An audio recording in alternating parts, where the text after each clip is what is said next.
It's 4 p.m. on Wednesday, November 19th here in Seoul. Thanks for tuning in. I'm Laah Hyun-kyung.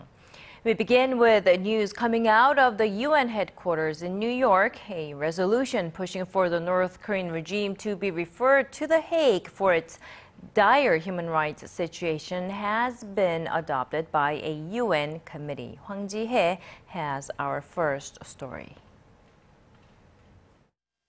A UN Human Rights Committee approved a resolution on Tuesday which calls for the Security Council to refer North Korea to the International Criminal Court for alleged crimes against humanity. The resolution, drafted by the European Union and Japan, passed overwhelmingly with the support of 111 countries. 19 members opposed it and 55 abstained. The approval came despite last-minute protests by North Korea and its allies. Earlier in the day, Cuba proposed an amendment that would have deleted some lines in the resolution that says North Korean leader Kim Jong-un should face the ICC. The committee voted down that proposal. The original EU-Japan drafted resolution will now be put to a vote at a plenary UN assembly in the coming weeks, but while it mounts extra pressure on Pyongyang, it's unlikely to actually bring about any tangible results in the criminal court. Pundits say China and Russia, both veto-wielding permanent members of the Security Council, will almost certainly use their power to stop the North Korean leader being targeted by prosecutors. The two countries voted for the Cuban proposal while voting against the original one. North Korea fired off some sharp warnings before Tuesday's vote, saying the passage of the resolution would prompt it to conduct further nuclear tests. The vote came after a UN investigative panel concluded in February that officials in the north are responsible for systematic killing, torture, and starvation. Hwang Ji-hye, ARIRANG News. And although North Korea denies violating its people's human rights, there are detailed and numerous accounts from North Korean defectors that make it more difficult for the international community to sit back and do nothing. Here's 아리랑's Connie Kim with more. 2살 난 딸도 그 인신매매로 중국에서 이렇게 이제 그 갈라져 가지고 팔렸고 지금 현재는 도망치고 싶은 생각이 정말 너무 엄청 많았고 막 자유롭게 살고 싶은 생각도 그때 당시 없지 않아 있었습니다. 네, 대한민국에 들어와서 북한이 어떤 나라이고 그토록 참혹하게 제가 어떤 생활을 살았는지 깨닫게 되었고. These three North Korean defectors say they're still somewhat fearful that North Korean agents may target them. But it's not stopping them from speaking out about their experiences, which they hope will raise awareness of what it's like to live in North Korea under the oppressive watch of the regime. The secluded state has long been criticized for its human rights abuses, with hundreds of thousands of people believed to be in political prison camps. With the United Nations General Assembly poised to vote on a resolution that would refer the North Korean regime to the International Criminal Court for human rights violations, experts say first-hand accounts of those abuses can only solidify the case. The testimonies of the North Korean defectors are evidence of human rights violations in the North. Their stories help the international community to pressure the North to improve conditions. The defectors hope this is a first step in the long journey toward unification of the two Koreas. By coming out to the public and speaking out, I hope it leads to a unified Korea.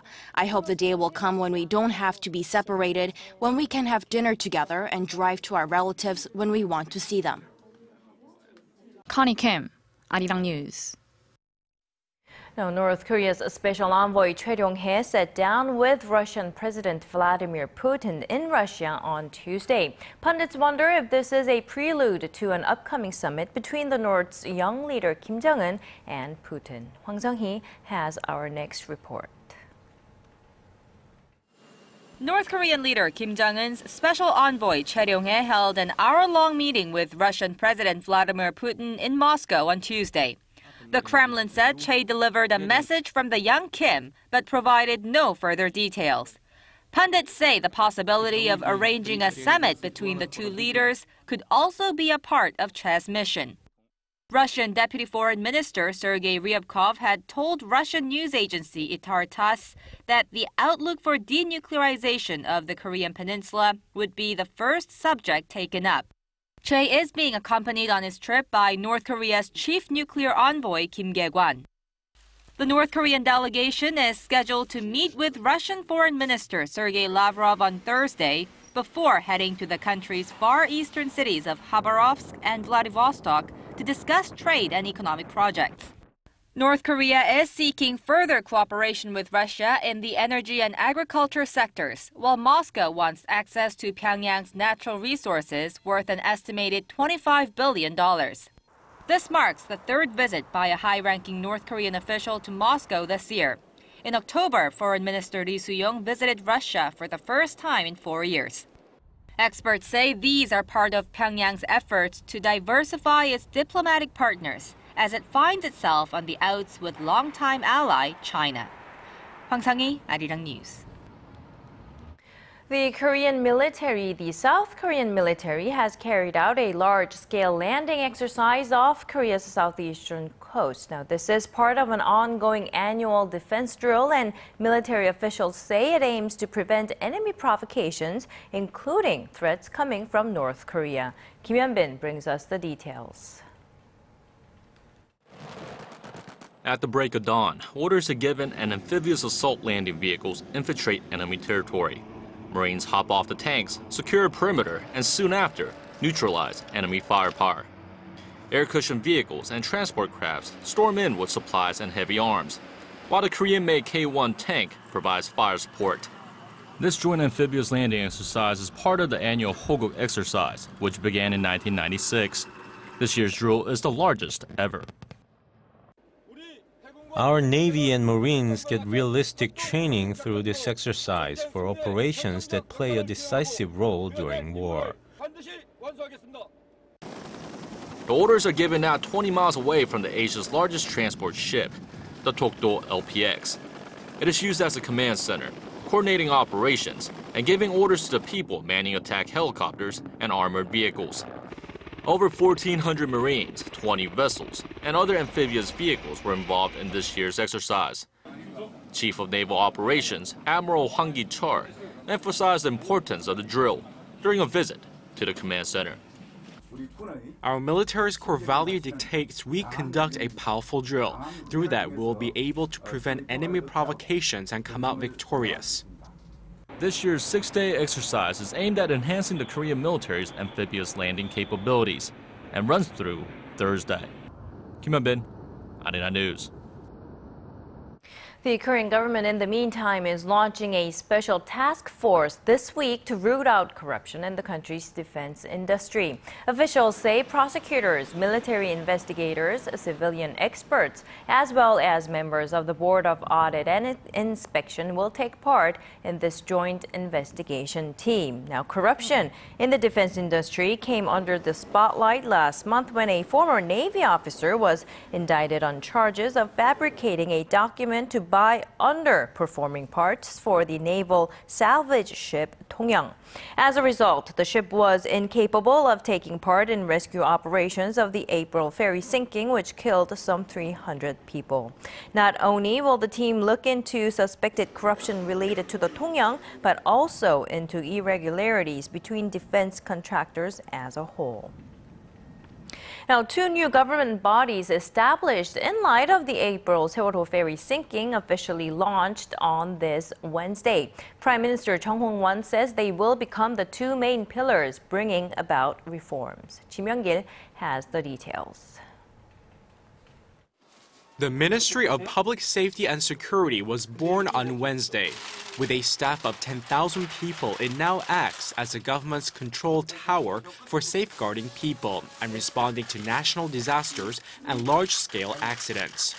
The Korea Coast Guard and the National Emergency Management Agency have been placed under its watch as 2 sub-level agencies. Former Navy Admiral Park In-young was tapped to lead the new safety ministry and awaits a confirmation hearing at the National Assembly, which is scheduled for early next month. The overhaul also sets up a new agency that will be in charge of managing government personnel. In addition to handling human resources of civil servants, it is tasked with leading reforms in Korea's bureaucratic structure. Lee Geum-myeon, a former Samsung Electronics official who specialized in the field of personnel management for decades, was nominated to lead the agency. At Wednesday's inauguration ceremony, Prime Minister Chung Hong-won expressed hope that the two new government bodies will strengthen disaster prevention measures. The formation of the new bodies comes nearly 200 days after President Park Geun-hye promised government restructuring as a follow-up measure to April's Seoul ferry disaster, which left more than 300 people dead or missing. Kim Young-gil, ARIRANG News.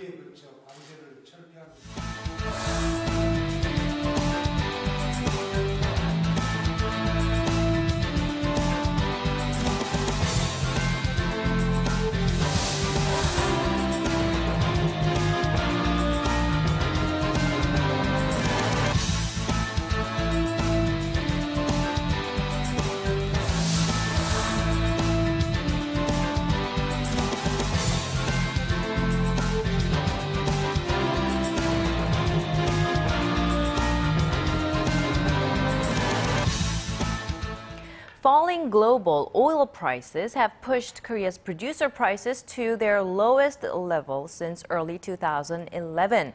And as our Song Ji-sun reports, this has prompted the central bank to cut its inflation forecast for this year and next.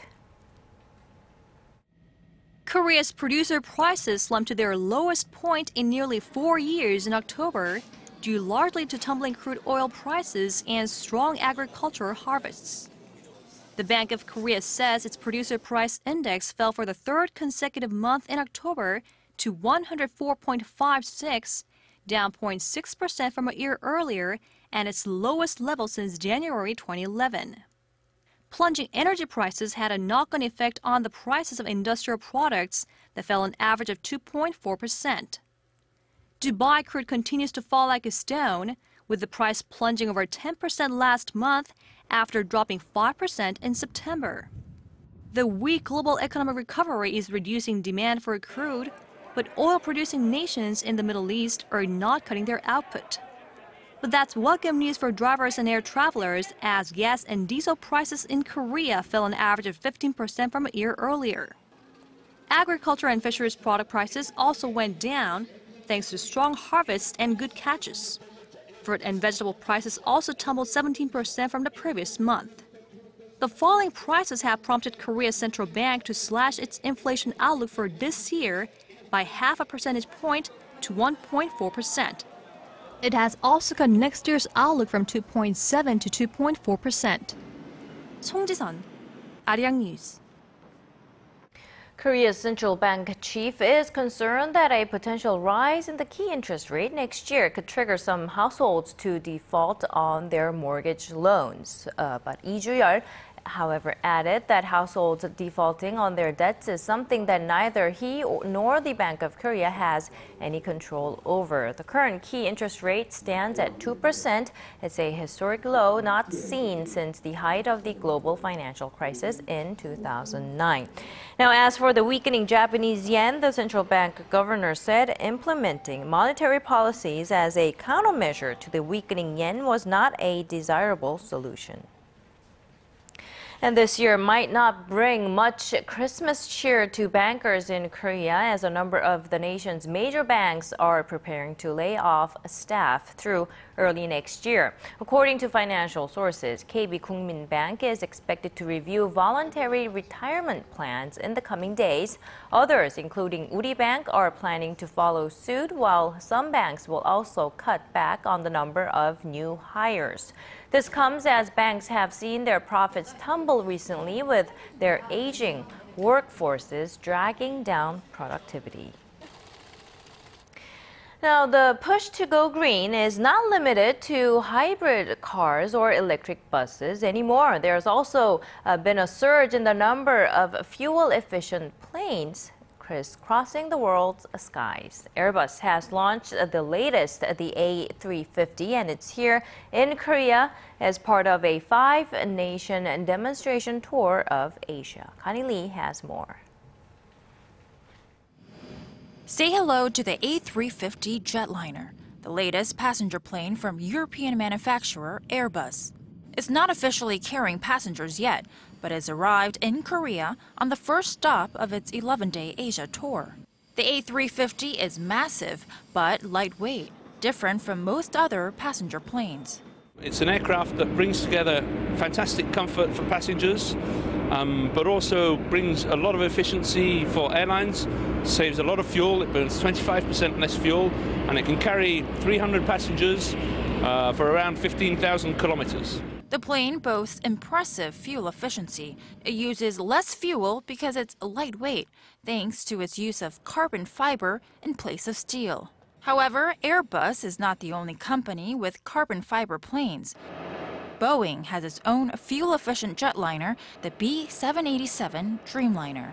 Smaller than the A350, this plane uses 20% less fuel than its non-carbon fiber counterparts. Passengers have been able to fly on the B787 since 2011, and Virgin Atlantic was the most recent company to order the B787 last month. Qatar Airways will give the Airbus A350 its first commercial flight in mid-December, and Korea's Asiana Airlines will put its own A350s into operation in 2017. Connie Lee, ARIRANG News. Bringing you the fresh updates from stories breaking in Korea and abroad. We give you a bigger and better picture of the world. Join Laah Hyun-kyung live from Seoul. Every weekday, only on ARIRANG.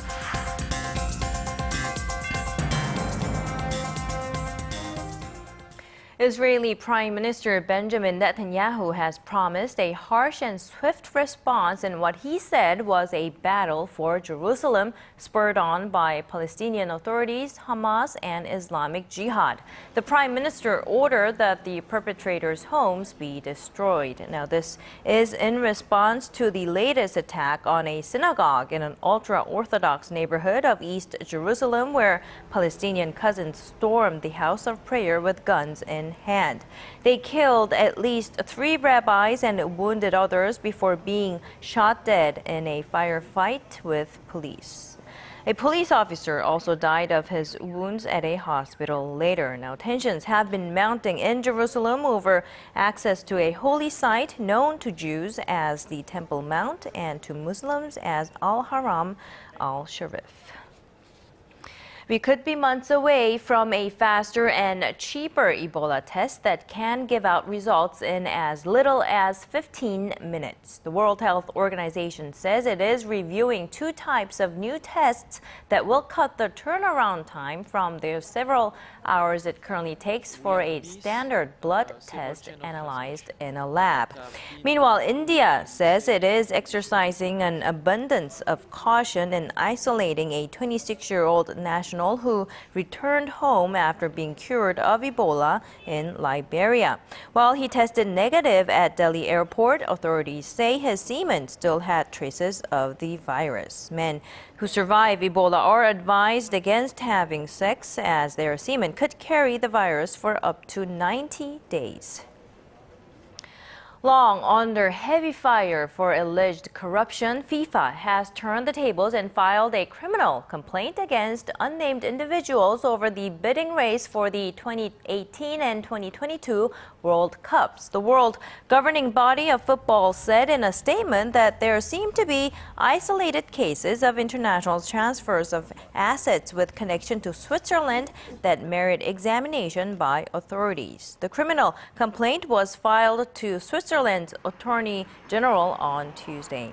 FIFA said it will submit all 430 pages of a recent confidential investigation by American prosecutor Michael Garcia. Russia and Qatar won the bidding contests for the 2018 and 2022 World Cups, respectively. And in other news, trans fats have long been linked to all sorts of health problems such as heart disease and high cholesterol. That's not new. What is new is that it could also impair your memory. Researchers at the University of California, San Diego conducted a word memory test on around 700 young and middle-aged men and found out that those who consumed the most trans fats remembered fewer words than those who ate the least. The doctor who led the study says trans fats may help preserve food but has an opposite effect on people's memories. Now back here in Korea, dozens of digital content creators and professionals from around the world have gathered here in Seoul to exchange their biggest and brightest ideas for the rapidly expanding digital content industry. Park Ji-won files this report. Chung Sung-ha is a young Korean guitarist with several albums and global concerts under his belt, working with various international stars like Jason Mraz. His rise to fame began with a simple video uploaded to YouTube, and now Chung has nearly 3 million subscribers. Yang Ding followed a similar path. As a young female gamer, she creates diverse video sharing contents, mostly broadcasts of games, and has over 1 million YouTube subscribers. They are just a couple examples of the new wave of creators. YouTube Content Operations Director Dave Powell says now is the golden time for individuals to create contents because of the diversity of new media platforms. Here in Korea, YouTube creators are heralding the one-person startup economy. Fans in Korea and globally are responding. So 25% of our fastest growing channels with international subscribers are endemic or native creators on YouTube. 70% of our fastest growing channels with local or Korean subscribers are created by endemic creators. Digital technology is affecting more conventional media like television as well. A producer of the US hit program House of Cards says the drama has benefited from big data, which is being used to analyze viewer preferences. However, Hip said that in the end, it's universal themes that capture the attention of viewers, not the technology itself. Each American network knows their audience and uses tons of research and tons of big data to kind of go in about what makes a show. You can have all the big data you want, but if the artists and the idea isn't something special, then distribution or big data doesn't really matter. It really has to start with the creative first. This year's International Content Conference has invited guests from all around the world to discuss the latest trends of the industry, from digital technology platforms to big data analysis, and how the technology is changing the nature of the contents they create. Park Ji-won, ARIRANG News. And it's that time of the year when awards start being handed out in the entertainment industry. Our Im Yoon-hee has the latest updates on a few foreign artists. She starts off with the hero in the movie Interstellar. Actor Matthew McConaughey has added one more accolade to his impressive list of achievements. He's now the 2,534th star to have his name added to the Hollywood Walk of Fame.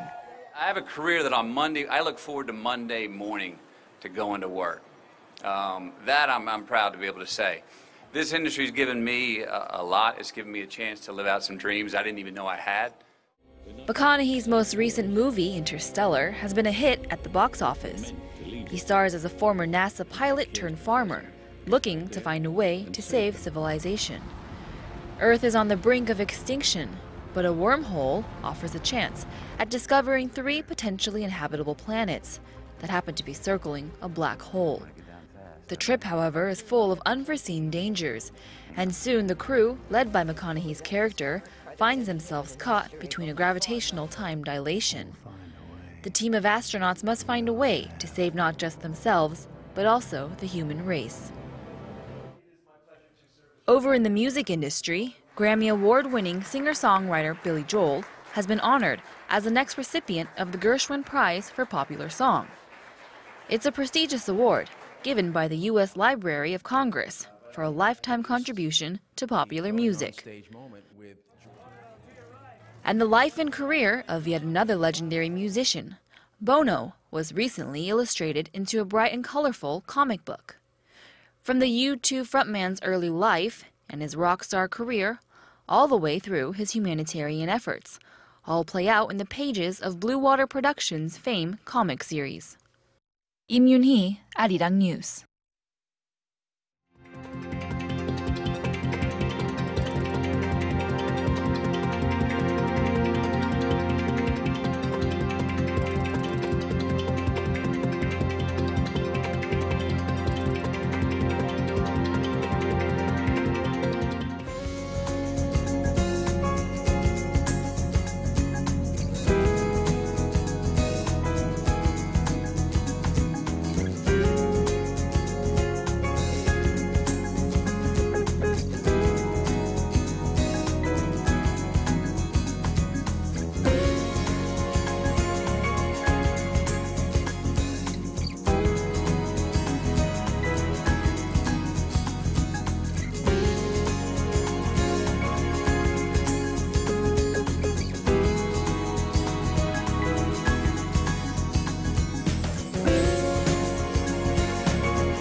And that brings us to the end of our newscast. Thanks for watching. We'll be back with more updates at 6 p.m. Korea time.